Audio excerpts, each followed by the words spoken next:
A question from one of my students, and he said, "Teacher, how come I can understand you perfectly? I understand everything you're saying, but when I try to speak in English, I can't speak at the same level." Now, I've received this question so many times from students around the world, and maybe you've experienced the same problem, had the same difficulty and the same challenge. And to be very honest with you, I experienced the exact same thing when I was studying Korean. You know the feeling, right? When someone is speaking in the language that you're learning, you feel so confident because you understand what they're saying. Again, when my teachers would speak in Korean, or my friends would speak in Korean, or even when I would watch a television program in Korean, I was so proud of myself because I could understand. But then, when someone would approach me and ask me a question in Korean, it was like everything went blank in my mind. I couldn't think of the words that I had studied. I couldn't think of the words that I had understood when I watched those television programs. They just didn't seem to come to mind. And again, you may feel the exact same way. So, how come you can understand English, but it's hard to speak in English? Well, today I'm going to tell you why, and I'm going to give you the solutions you need to finally speak just as good as you can understand. I'm Teacher Tiffany. Let's jump right in.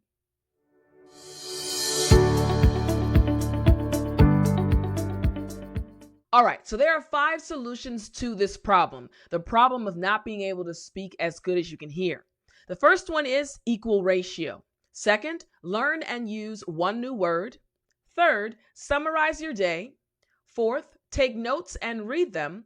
And finally, reading out loud and shadowing. So let's take a look at the first one, this one right here.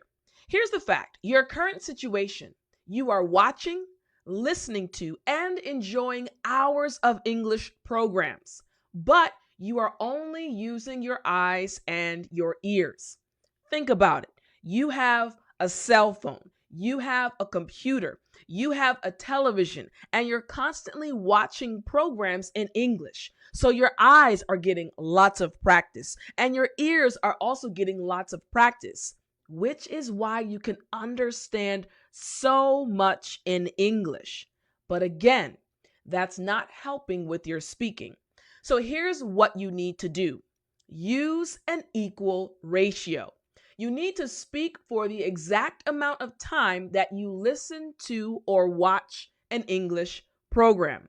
That's right, the same amount of time you spend watching a lesson, just like this lesson, or watching a movie, is the exact amount of time you need to practice speaking.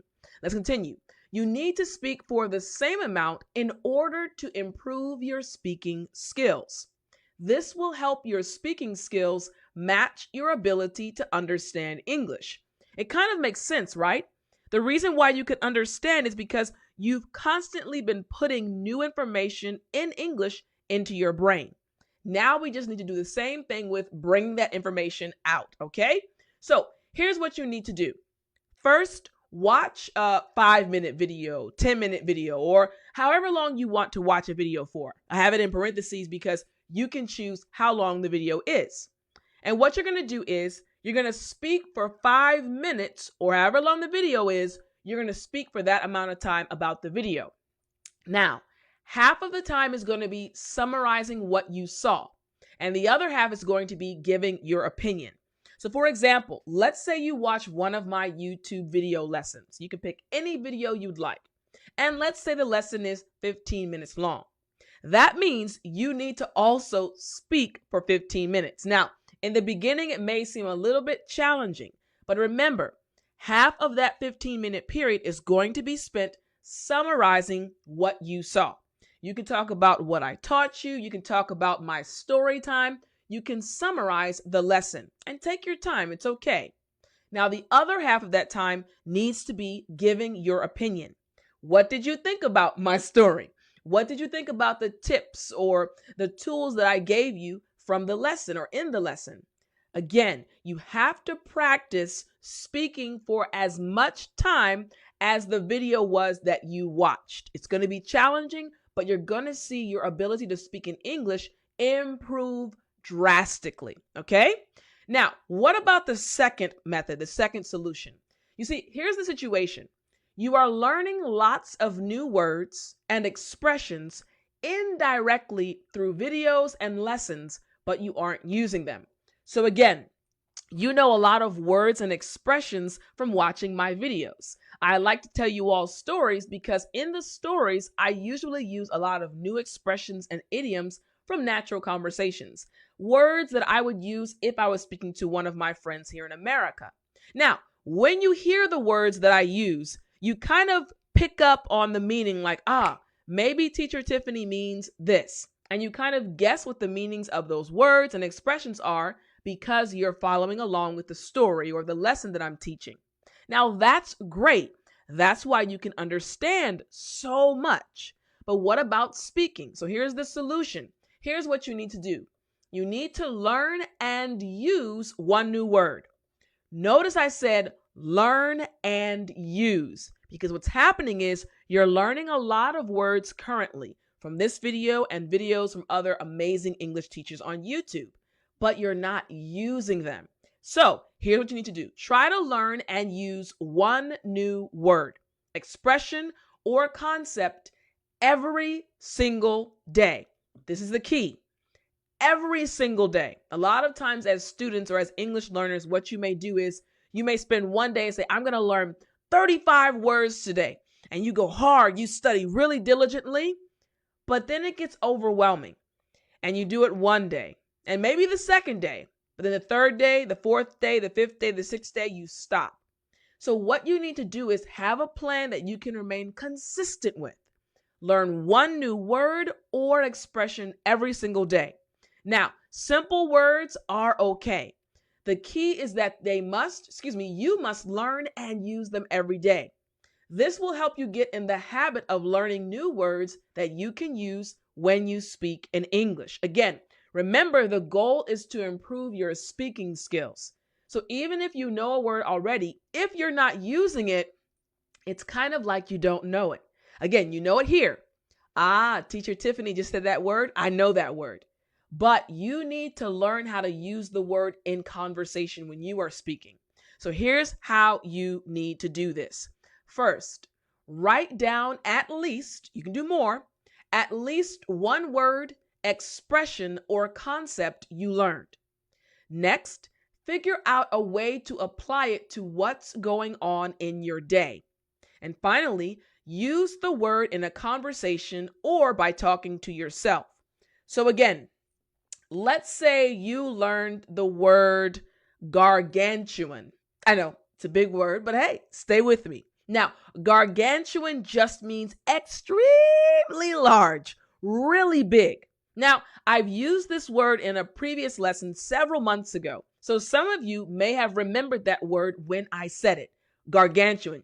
Oh, I remember Teacher Tiffany taught that word in a previous lesson. Amazing. Your understanding, your listening skills are amazing. Now, how can you start using gargantuan in your daily life, in your conversations with other English learners or native English speakers? Well, what you have to do, again, step 2 is figure out a way to apply it to what's going on in your day. So for me, for example, gargantuan. Well, I watched a video about animals, a nature video. And in the video, they had lots of whales. Now, whales are very large animals, right?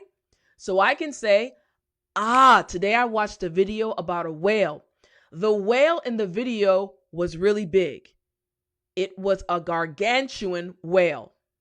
Makes sense. You see, I immediately connected what I did or what I saw today with this word that I learned, but I had to say it out loud. And that's again what's important. When you learn the word, when you figure out how to apply it to your day, and then use the word in real life, in a real conversation. And again, if you're by yourself, you can talk to yourself. That's okay. Your tongue just needs the practice. So use it by saying it out loud and make sure what you're saying is applicable or is related to what happened in your day. Okay? Make sense? Good. All right. Now, the second thing that is important. So here's the deal. You are just thinking about your day in your own language. This means your brain is mainly functioning in one language. And I get this question all the time from students. Teacher, how can I stop thinking in my mother tongue? This is really a difficult thing. Again, when I was studying Korean, I had the same trouble. I would always think in English, and then when I was speaking, try to translate really quickly into Korean. But Korean and English are very opposite. They're very different. They have different word orders. So actually this morning I was talking to my friend, hey Annie, on the phone, and I was helping her with translation of something, and she speaks English as well, Korean and English. And she wrote it in Korean, and then I had to translate it to English. I had to read it multiple times in Korean because the word order is so different in English. So one word may be in the middle in Korean, but in English, it should be at the front. So again, that's why it's so important for you to realize that, hey, you can't just only think in your own language. You have to figure out a way to think in English in order to improve your speaking ability. So here we go. Summarize your day. At the end of the day, even if you are alone, summarize the 3 to 5 main things you did that day. If you worked, if you went to school, if you talked to your family, if you cooked, think about the 3 to 5 main things you did during the day. Now, you need to start reviewing what you did each day and organize your thoughts in English.